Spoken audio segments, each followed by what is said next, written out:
questions and we're going to close? The more the merrier. I have a stop clock here, but if Okay. you want to just make sure. If you're getting close, I'll just give you a nod, okay? Copy that. Yeah, to wrap up. Hi, people. And then we'll open it up for questions, first of all, from the readers of the proposal. Receive feedback from them already and talk about that. And then we'll continue, and other people can also, after that, ask some questions or comments, encouraging words, that sort of thing. And then we will finish there. You'll retreat, everyone except myself, the supervisors, the supervisor and the readers will sit around and we'll discuss what the outcome will be. Great. And then we'll let you know. So without further ado, James, the floor is yours. Thank you. Good morning. I'd like to thank all of you for joining me this morning and being here to listen to the proposal of my potentially upcoming research, which is titled Why They Do What They Do, Leadership and Facilitation of Bush Adventure Therapy Team Leaders. Over the next 20 minutes, I'm going to discuss with you why I'm doing what I'm doing and what I'm doing, which is looking at Bush Adventure Therapy and at-risk students. Specifically, I'll be looking at team leaders and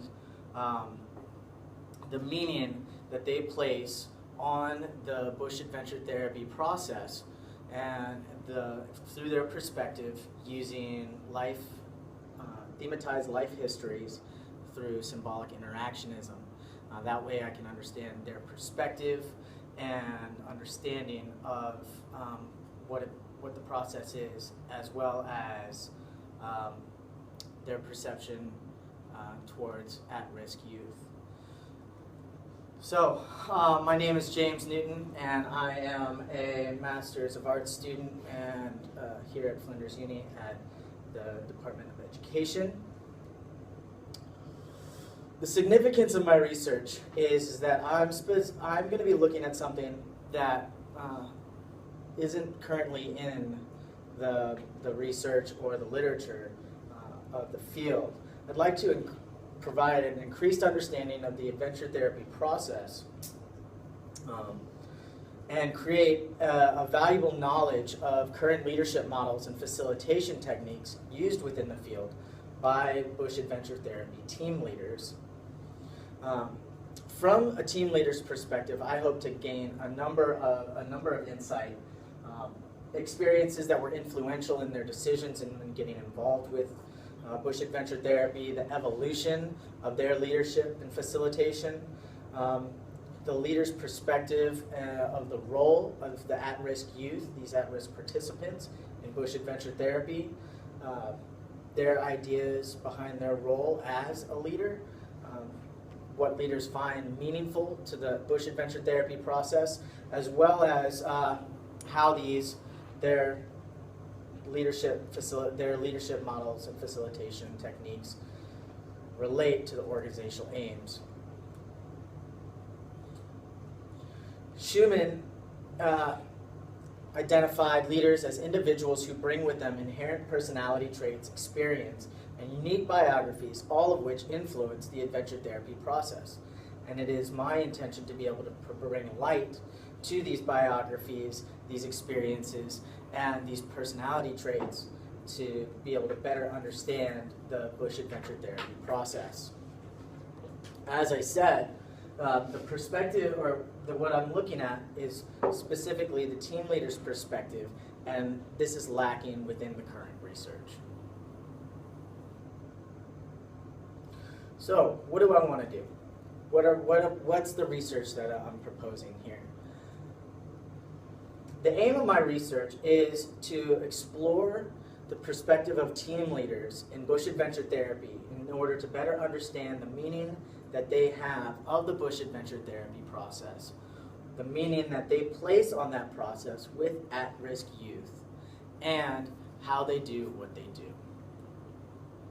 So my primary question is, what are the experiences of current team leaders that have influenced, developed, and evolved their perspective towards and the use of leadership models and facilitation techniques working with at-risk youth. My secondary question follows up with, what are the leadership models and facilitation techniques currently used in the field by team leaders that best fit the aims of Operation Flinders Foundation? So a little bit of background here. When I discuss leadership, what is adventure therapy? Adventure therapy is designed to empower, engage, and rehabilitate through challenging activities in an outdoor setting. What are some of the populations that are effective or that find support through adventure therapy? The populations are wide-ranging. So I'm specifically looking at at-risk youth, but literature has supported adventure therapy being used for sufferers of PTSD, substance and alcohol abuse, depression, and a number of other aspects that Bush adventure therapy is able to help individuals, participants, find empowerment through this process. So I myself am interested in the cultural context of adventure therapy and all that is involved within it. So if we're looking at-risk youth participants, I want to look at them through the perspective of team leaders. And so not just looking at this population that is positively affected by Bush adventure therapy, but the community that's involved in helping make that process occur, specifically with team leaders.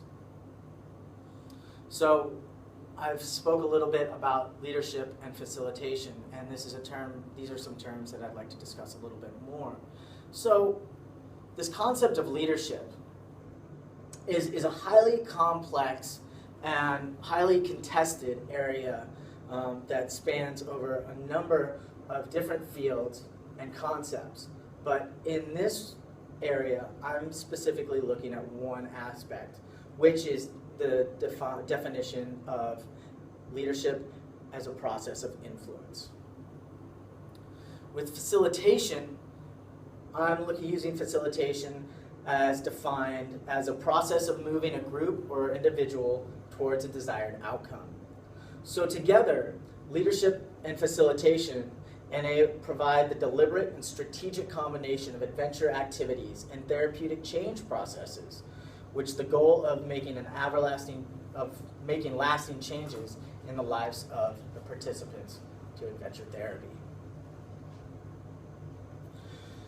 The experience that led up to motivating this research came from my own personal experience from being involved with adventure therapy, being involved with at-risk youth, and finding these being introduced to the field through literature. As an educator in the United States, I worked with at-risk youth population. When I came here to Australia, I was introduced to an organization that worked with at-risk youth through Bush adventure therapy. And once I got accepted to Flinders University's postgraduate program, the opportunity to combine my knowledge of at-risk students, my introduction to Bush adventure therapy into some idea seemed like a great opportunity. So that prior to getting involved with Bush adventure therapy, I began to immerse myself in literature surrounding adventure therapy and Bush adventure therapy. And so before I went out on exercise, I thought that I had a good understanding of what I would see out in the field in practice. And after a few exercises, after the first two exercises, what I saw from leadership and what I expected to see were two very different things. Yet, according to the organization, the leadership and facilitation that these team leaders provided still upholded what the organization was looking to achieve. And I found some discrepancy and thought that it would be worth investigating further. And that's what's led me to look at the leadership models and facilitation techniques of team leaders in regards to adventure therapy, and at-risk youth. So, to understand the field a little bit more broadly,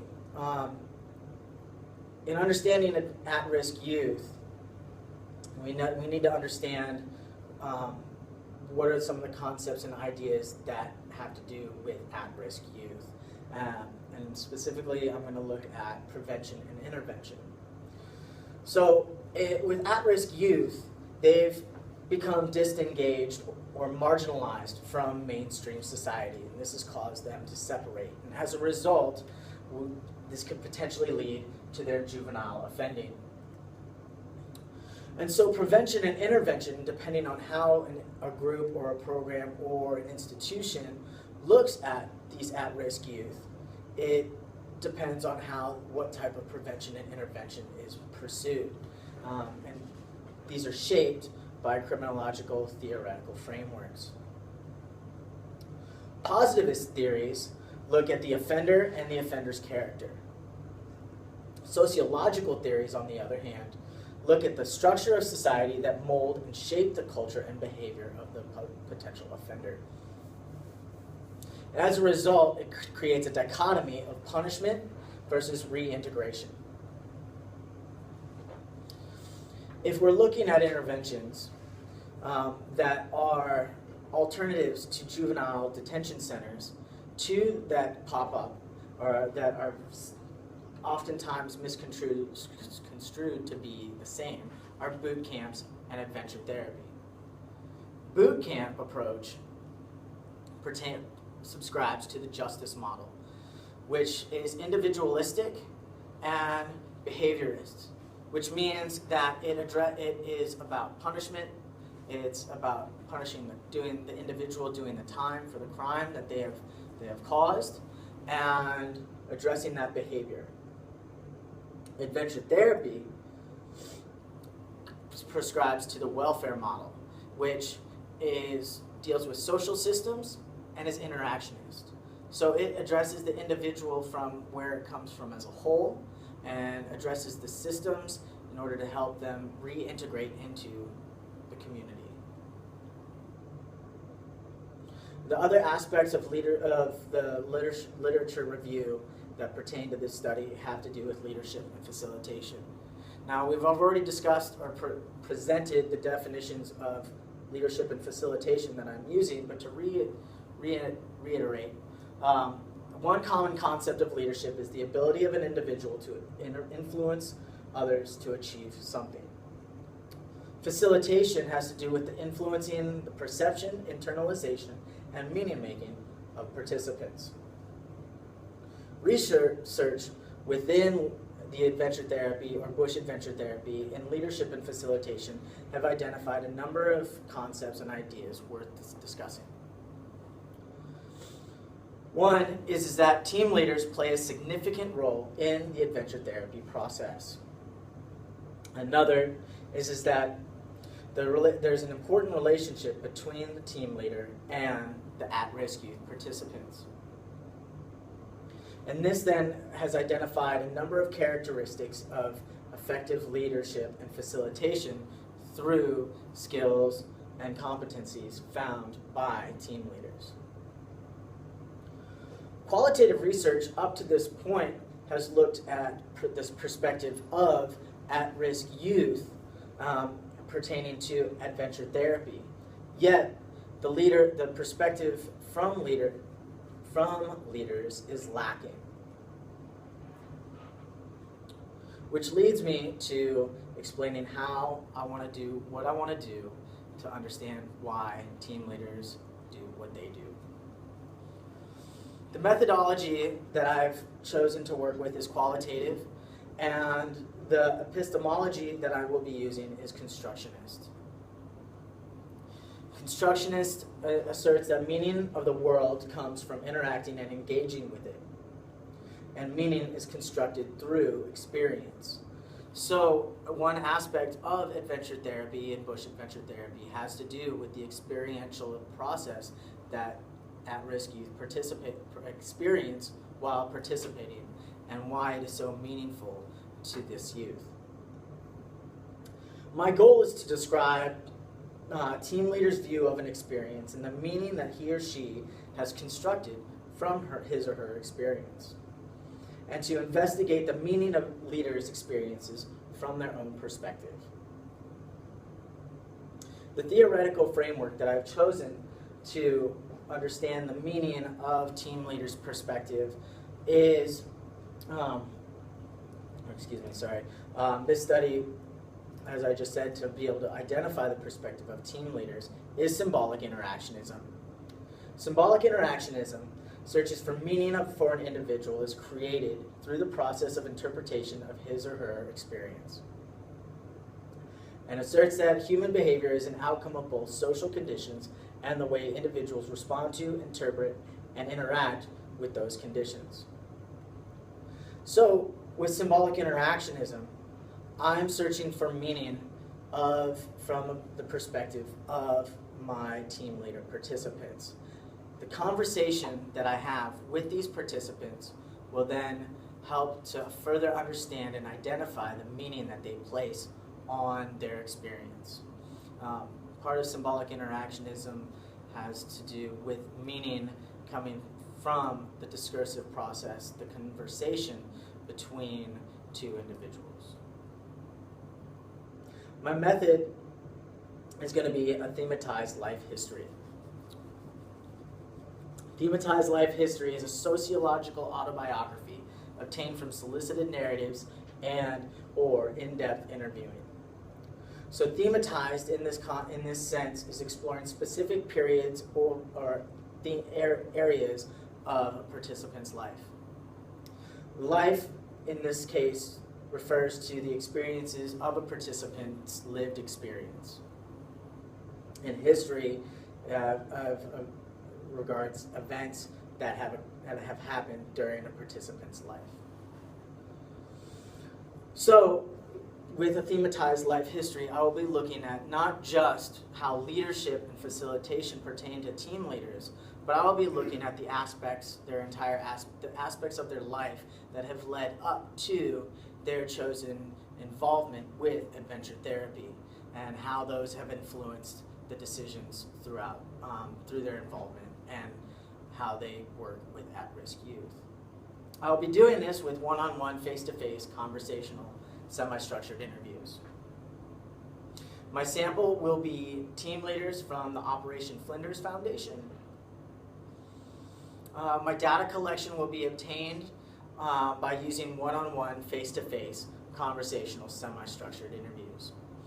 One-on-one, face-to-face has to do with being able to build a rapport with my participants. Conversational, I'm hoping to, through this rapport of being with them and working with them individually, that the conversation will develop, through the rapport, conversation will develop, providing an opportunity to find out more information from these participants.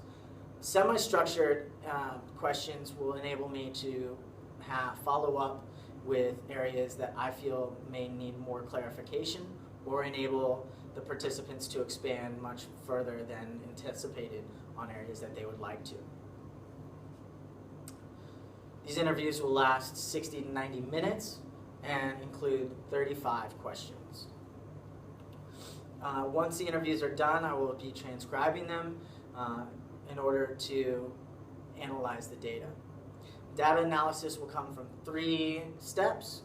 The first step is index coding, where after transcribing, I will find key ideas from each participant. Step 2 is open coding, which then has to do with finding key themes, key ideas, relationships within the different participants. And finally, interpretation of these common themes, ideas, and relationships from each of these interviews. My limitations are that I'll only have 4 to 6 team leaders from the entire organization. And my delimitation is that I'm only working with one organization within Australia that more than 50 organizations are within that practice within the nation. Ethical, I've submitted both ethics to the ethics application to Flinders University, as well as the Operation Flinders Foundation Clinical Advisory Committee, and I have been approved by both of those. I am aware of potential concerns and have addressed those.